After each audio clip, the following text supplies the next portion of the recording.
à tous. On va aujourd'hui faire un focus sur notre rôle en tant que parents autour du sommeil. D'abord, je vais vous faire une toute petite parenthèse sur les méthodes. Quand on lit des choses sur internet, on peut vraiment trouver un peu tout et son contraire en termes de méthodes, surtout pour l'endormissement. Donc il y a des méthodes comportementales, cognitivo-comportementales, des méthodes basées sur l'attachement. Aujourd'hui, ce qu'on sait, c'est qu'il y a des études rares et pas forcément très robustes d'un point de vue scientifique, mais ces quelques études, elles ne montrent pas de supériorité d'une méthode par rapport à une autre, mais pas non plus de nocivité supérieure d'une méthode par rapport à une autre. Donc finalement, vraiment le message, c'est que chaque famille, chaque parent avec son enfant va essayer de trouver une formule qui parfois mélange d'ailleurs des apports des différentes méthodes pour trouver quelque chose qui leur convient, qui convient à leur organisation familiale, à leur rythme, à la personnalité de cet enfant. D'ailleurs, on ne fait pas toujours exactement la même chose avec nos différents enfants en fonction de l'âge et en fonction de leur personnalité. Donc finalement, chaque famille choisit une manière de faire et il ne faut pas espérer de phénomènes magiques. Il y a des choses qui peuvent améliorer l'endormissement et le sommeil de son enfant, mais la formule magique n'existe pas. Sinon, on vous la donnerait, mais elle n'existe pas encore. Le résultat n'est pas immédiat et n'est peut-être même pas réel, en tout cas à 100%, et ça peut prendre du temps. C'est ça aussi qui est compliqué. En tant que parent, alors on a une grosse mission sur le sommeil. L'idée entre deux coparents, c'est d'être en équipe, d'être le plus cohérent, le plus concordant possible, de se dire que ce soit l'un des parents qui va coucher l'enfant ou l'autre parent, peu importe, mais la méthode est à peu près la même. En tout cas, on tient les mêmes bases, on tient les rênes ensemble, notamment pour le sommeil. De manière générale déjà, mais encore plus pour le sommeil. Et donc c'est vrai qu'il y a vraiment ce côté où il faut peut-être en discuter avant d'être confronté aux difficultés de sommeil de son enfant. Et puis si ça nous tombe dessus, on évite la conversation à 2h du matin avec la fatigue de chacun, la nervosité par rapport au travail. Et on se dit, bon, cette nuit, on se débrouille. Et puis demain, on met en place des choses pour accompagner notre enfant dans le sommeil.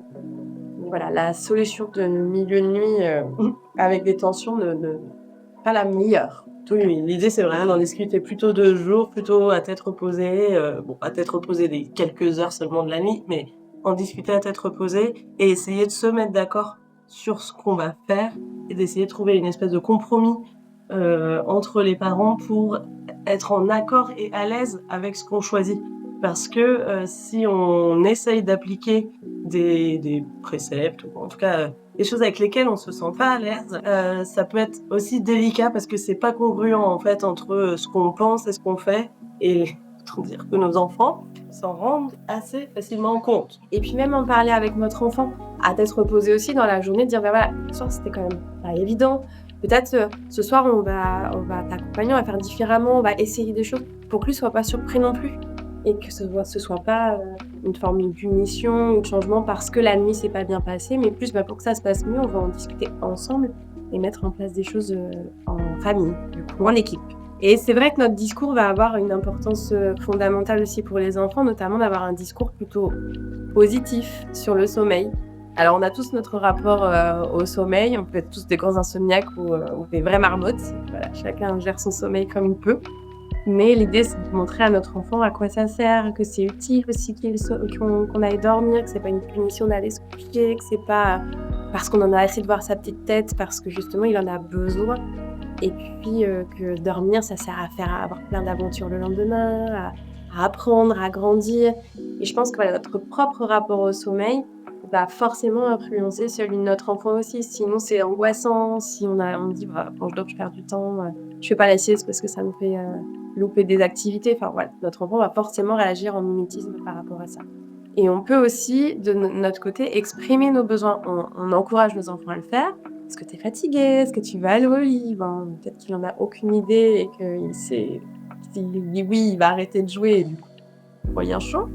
Donc là, on peut lui dire, voilà, moi, je me sens fatiguée ce soir, j'ai eu une grande journée et puis demain, j'ai vraiment hâte de faire nos activités qu'on a prévues et donc j'ai besoin d'aller me coucher, je me sens fatiguée.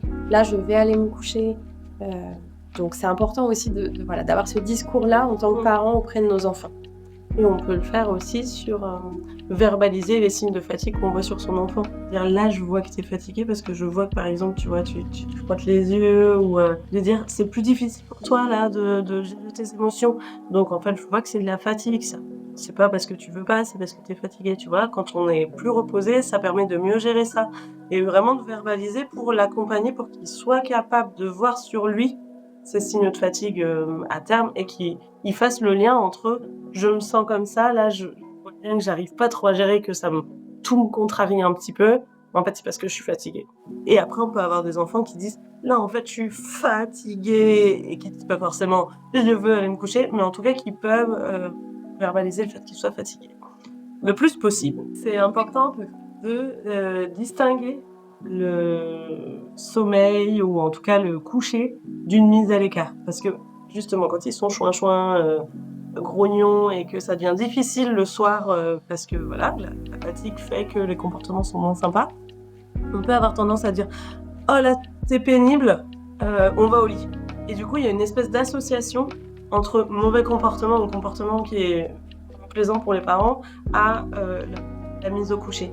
Et c'est plus chouette de réussir à intégrer le rituel du coucher dans une routine plutôt qu'une conséquence d'un mauvais comportement. Voilà, plus que le sommeil, c'est ça qui m'arrête de jouer ou qui m'empêche de chahuter avec mes frères et sœurs ou des choses comme ça. Donc vraiment plutôt le dissocier même dans notre discours. Parce que ça peut être, ils sont en train de chahuter, de dire là, on va bientôt aller se coucher, donc j'ai besoin qu'on revienne au calme, et faire revenir au calme avant de dire vous chahutez, donc on va aller se coucher. Et d'ailleurs, si vous voulez initier un changement dans votre manière d'accompagner l'endormissement, la routine du coucher qu'on va traiter dans la vidéo suivante, pour tous ces changements, il faut d'abord essayer de prendre un combat à la fois. On change un élément à la fois. Parce que si on décide de tout bouleverser, et l'horaire et la manière de faire et qui couche qui ou des choses comme ça, en fait, on sait plus trop ce qui a marché et tout ça. C'est brutal, quoi. Il y a un côté un peu, il y a plus de repères. Donc on essaye d'abord de changer une chose et là, on laisse du temps pour que le changement opère parce que parfois on s'attend à ce qu'il y ait ce petit côté baguette magique là dont on parlait tout à l'heure. Et en fait, le changement, ça prend du temps pour les enfants aussi. On dit un peu de manière légère qu'une habitude, ça se prend en 3 semaines. Mais n'empêche qu'il faut vraiment se dire que le changement, ça prend du temps. Donc, un changement à la fois. On s'obstine un peu, on persévère un petit peu avant de se dire que ça ne fonctionne pas.